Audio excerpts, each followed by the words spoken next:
Alexandre, ça va ? Remis. J'ai récupéré. Une bonne récupération. Ah non, mais il était parfait dans l'équilibre, etc. Enfin, ouais. Une séance de plus et on passait à des exercices beaucoup plus complexes. Ah oui, là, j'en suis sûr. Le chien tête baissée, tout ça, vous êtes Je mets bien le crocodile tout à l'heure. Oui. Oui. Ok, très bien. Vous voulez bien nous parler des assos quand même ? Oh, quand même. Ouais, ok, très bien. Elles sont sportives, culturelles, politiques, elles sont dans tous les domaines, elles sont en constante augmentation. Quant à leur nombre en France, elles sont surtout concernantes pour nous tous, Alexandre. Absolument, les associations aujourd'hui, on en voit partout, vous les voyez quotidiennement, vous le disiez Christophe. On va tout vous expliquer l'histoire des associations car elles ont évolué au fil du temps. Comment créer une association, comment organiser une association également, on va tout vous raconter. Un peu plus en savoir sur les associations, regardez ce qui suit et puis on se retrouve évidemment tout de suite après. Si je vous dis que 13 millions de Français se sont déjà lancés dans l'aventure et qu'ils ont probablement un sacré karma, vous pensez à quoi ? Je vous arrête tout de suite, il n'est pas question de yoga. Mais gardez quand même vos chakras ouverts, car aujourd'hui, on parle des associations. Du latin associatio, qui signifie action de réunir, une association est un groupement de personnes volontaires réunies autour d'un projet commun sans chercher à réaliser des bénéfices. Oui, ça existe.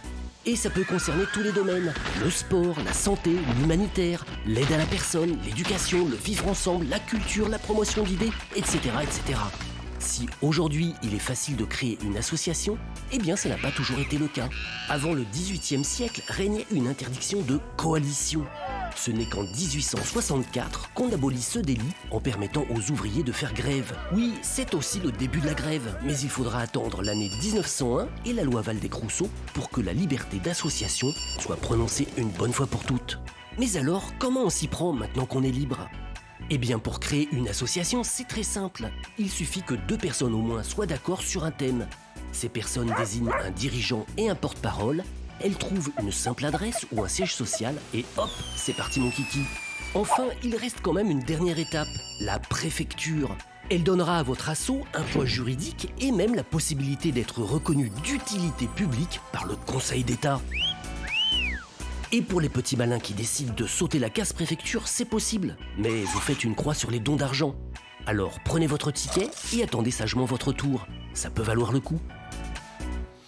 Bon, on va un petit peu détailler tout ça pour vous aider à y voir très clair. Vous nous racontez l'histoire du monde associatif ? Déjà, la liberté de s'associer est un droit fondamental en France. Ça fait partie de la démocratie française, liberté, égalité, fraternité. S'associer, c'est un droit qui appartient à tout le monde, mais ça n'a pas toujours été le cas. Sous l'Ancien Régime, toute coalition, on en parlait, était réprimée. Par exemple, les associations politiques étaient réprimées. On parlait plus de confréries à cette époque-là que de véritables associations. C'est ensuite l'arrivée du XVIIIe siècle que des rassemblements ont commencé à avoir lieu, avec le siècle des Lumières, notamment Diderot, Voltaire, qui ont organisé des salons philosophiques. Et on commençait déjà à voir les premières prémices des associations. Il fallait organiser tout ça, quoi. C'est ça l'idée. Et c'est ensuite à la Révolution française que là, vraiment, il y a eu un grand changement au niveau des associations, avec l'abolition des privilèges et le droit de s'associer paisiblement sans avoir peur d'être réprimé ou hors la loi. Oui, bien sûr. Et puis ensuite, la fameuse loi de 1901, qui est la loi qui régit évidemment la création et l'organisation et la vie, encore aujourd'hui, de toute association, même si de temps en temps, on entend ici et là des projets pour remettre en question ou faire encore évoluer cette loi. Et après tout, pourquoi pas, puisqu'elle a plus d'un siècle. 1 500 000 associations en France. Absolument, c'est le nombre d'associations en France. C'est impressionnant aujourd'hui, des associations qui vont se créer pratiquement tous les jours. Alors les associations en chiffres, 113,3 milliards d'euros. C'est ce que représentent les associations en France. 113,3 milliards d'euros, 3,3% du PIB de la France. C'est énorme. Sans bénéfice. Hein. Une association ne doit pas faire de bénéfice. Mais elle peut salarier, elle peut recevoir des dons, elle peut brasser de l'argent. Absolument. 1 750 000 salariés. C'est le nombre de salariés, de personnes employées dans les associations. Combien ? 1 758 000 salariés, 22 énorme. Millions de bénévoles. Voilà ce que représentent les associations, le poids des associations en France. On a une question pour vous, regardez, et ensuite évidemment c'est Alexandre qui répond à cette question. Bonjour, je m'appelle Jessica, j'habite Mérignac. J'ai une association loi 1901 pour laquelle j'envisage de vendre mes créations afin de générer des fonds pour faire fonctionner celle-ci. J'aimerais savoir s'il faut compter la TVA dans le prix de mes créations. Merci beaucoup. Alors Alexandre, ça c'est une question pratico-pratique. Hein. C'est une question pratico-pratique, exactement. Compter le prix de la TVA. Alors, il faut faire attention quand on est une association. On parlait tout à l'heure des personnes qu'on peut employer. On peut employer par rapport à des chèques emploi associatifs, par exemple. Pour ce qui est de la TVA, là, il faut aller voir sur les renseignements sur un site internet. On va en parler tout à l'heure. Le site internet servicepublic.fr, ce site internet qui va vous permettre d'avoir toutes les informations concernant les associations et les démarches. Alors, les démarches, c'est simple. Vous allez sur ce site internet service-public.fr. Avant, on était obligé de passer en préfecture pour créer une association. Aujourd'hui, on peut directement créer son association via ce site internet. Ça vous permet de gagner du temps, de ne pas être obligé de vous déplacer. C'est dématérialisé. C'est dématérialisé. Alors, mais ce sera quand même transmis à la préfecture qui est au courant de toute création. Les étapes, c'est simple. Choisir le nom de son association. C'est très important. Association de défense d'Alexandre Pin, martyrisé par Sophie Rouleau. Par exemple.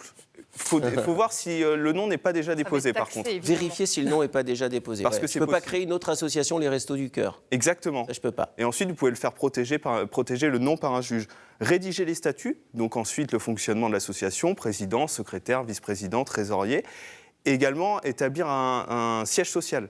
Bâtiment communal, une adresse, le lieu de domicile d'un des dirigeants. Voilà les étapes pour créer l'association. Et ensuite, publication au journal officiel. Et là, l'association devient officielle. La publication peut se faire donc sur le site service-public.fr. Ok, très bien. Notez bien hein, ce site-là, servicepublic.fr. Il existe également des associations de fait. C'est quoi une association de fait ? En fait, concrètement, le fait de se rassembler avec d'autres personnes, c'est une association.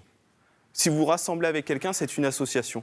Donc en fait, mais elle n'est pas déclarée pour le coup. Elle n'est pas déclarée. Ouais, c'est ça. Mais par contre, vous êtes considéré comme une association. La différence par rapport à une association déclarée en préfecture, c'est que vous ne pouvez pas recevoir de subventions publiques et vous ne pouvez pas faire d'achat de mobilier, d'immobilier en tant qu'association. Voilà la différence entre une association déclarée en préfecture et une association de fait. Mais rien n'empêche l'association de fait ensuite d'effectuer les démarches dont vous venez de nous parler pour devenir une vraie assoce en fait. Déclarée en préfecture.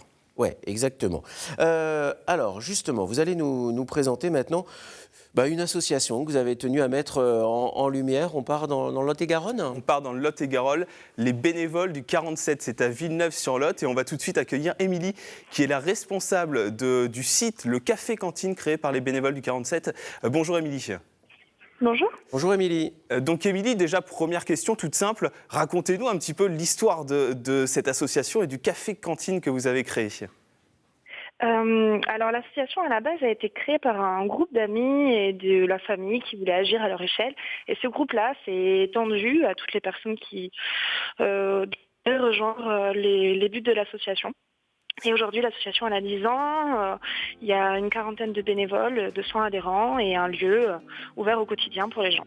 Alors l'idée, c'est que le midi, vous proposez des repas à des tarifs préférentiels avec des produits bio, des produits locaux. C'est ça, des frigos solidaires aussi. Ça, c'est la petite nouveauté qui va arriver cette année apparemment. Oui, c'est la nouveauté qui va arriver cette année. La particularité aussi, c'est qu'on a toujours une alternative végétarienne. Le lieu est géré par, il y a une seule salariée qui est la cuisinière et ensuite c'est uniquement géré par des bénévoles. C'est ça. Là, il faut tirer un coup de chapeau aux bénévoles. Hein. Ce sont des gens qui donnent de leur temps pour les autres. Mais selon la fameuse phrase, quand on donne, on reçoit beaucoup plus. Et Émilie, vous savez évidemment de quoi on parle. Il y a aussi des animations, hein, le jour, en journée et les soirs.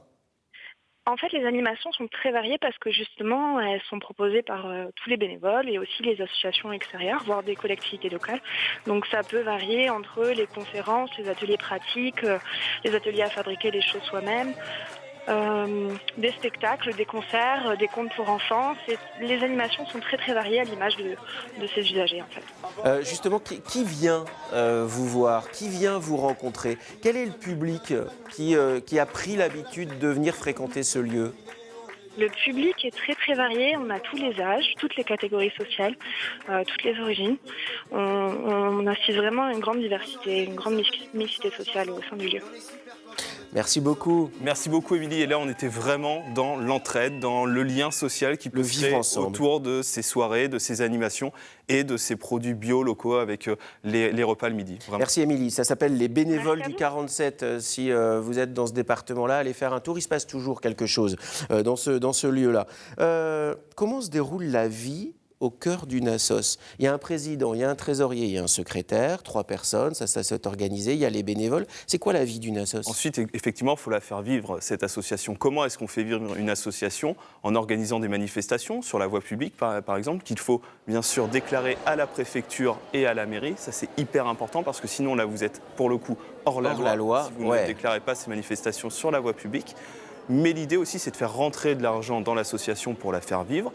Comment est-ce qu'on fait vivre une association? En organisant une brocante, en organisant un concours de pétanque, un concours de belote, un salon du livre, n'importe quoi. Et c'est comme ça que l'association va vivre, en fait. Alors le plus difficile, et à chaque fois ici, c'est pour ça que je vous l'avais remarqué, quasiment toutes les semaines, on met en avant des associations dans cette émission. Le plus difficile, c'est évidemment de trouver des bénévoles. Tous les deux, vous faites partie d'une assoce ou pas? Moi, je travaille même pour une association. Laquelle? Esprit Sport Limousin, en fait, je fais de l'insertion à travers les activités physiques et sportives. Et cette association, c'est vous qui l'avez créée? Alors, initialement, c'est moi qui étais à l'origine, j'étais bénévole et ensuite, j'ai réussi à créer un emploi grâce aux subventions, parce qu'elle est déclarée, on est exactement dans tout ce qu'on vient d'expliquer.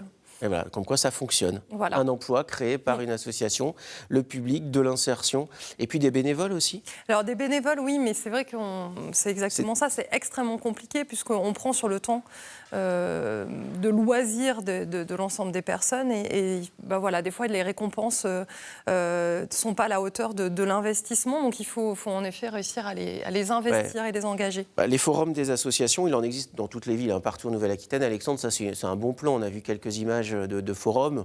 Ça c'est le bon plan pour trouver des bénévoles et se faire connaître. Absolument. Ces formes des associations, en fait, c'est le lieu, moi je trouve que c'est le lieu idéal si vous avez un enfant qui veut faire une pratique sportive, culturelle.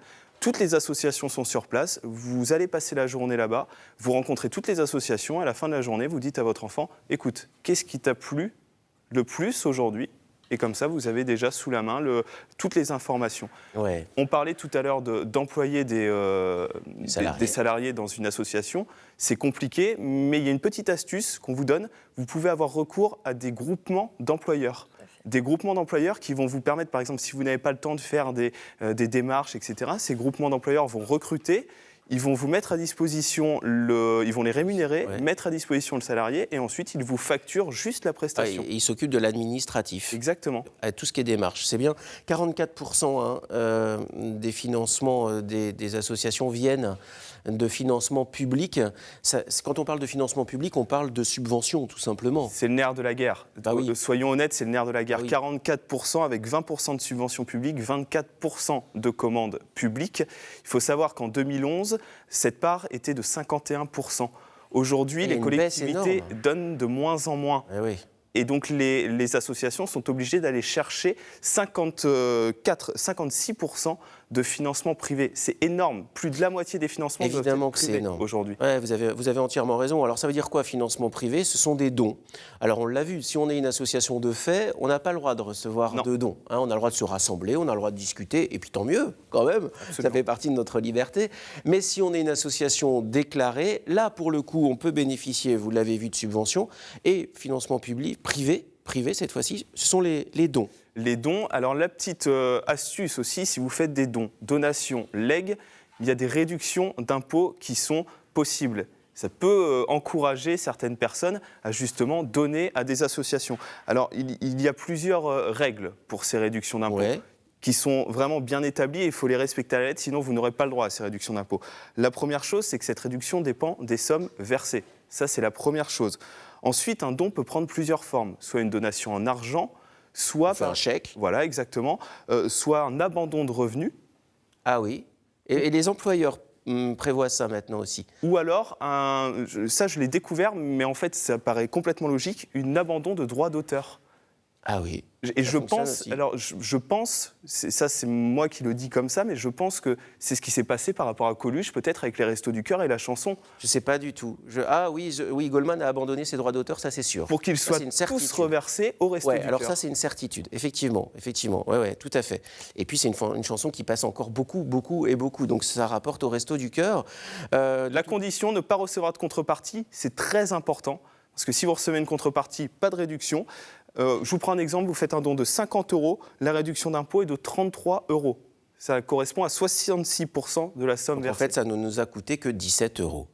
Et la Alors, et donc, dernière petite chose allez-y, que je rajoute rapidement, on va se mettre dans la nuit. c'est une nouvelle technique pour les associations pour pouvoir avoir de l'argent facilement, le don par SMS. Le Ah don oui. par SMS avec les opérateurs qui reversent ensuite une partie des SMS qui ont été faits. Ah ouais, c'est aussi une solution, évidemment. Alors souvent, les dons sont moins importants par SMS que quand on envoie un chèque, et puis chacun libre, évidemment, d'aider l'association qui lui convient, à côté de chez soi, en France ou à l'étranger. Il y a forcément le choix. Merci beaucoup, Alexandre, pour toutes ces bonnes explications.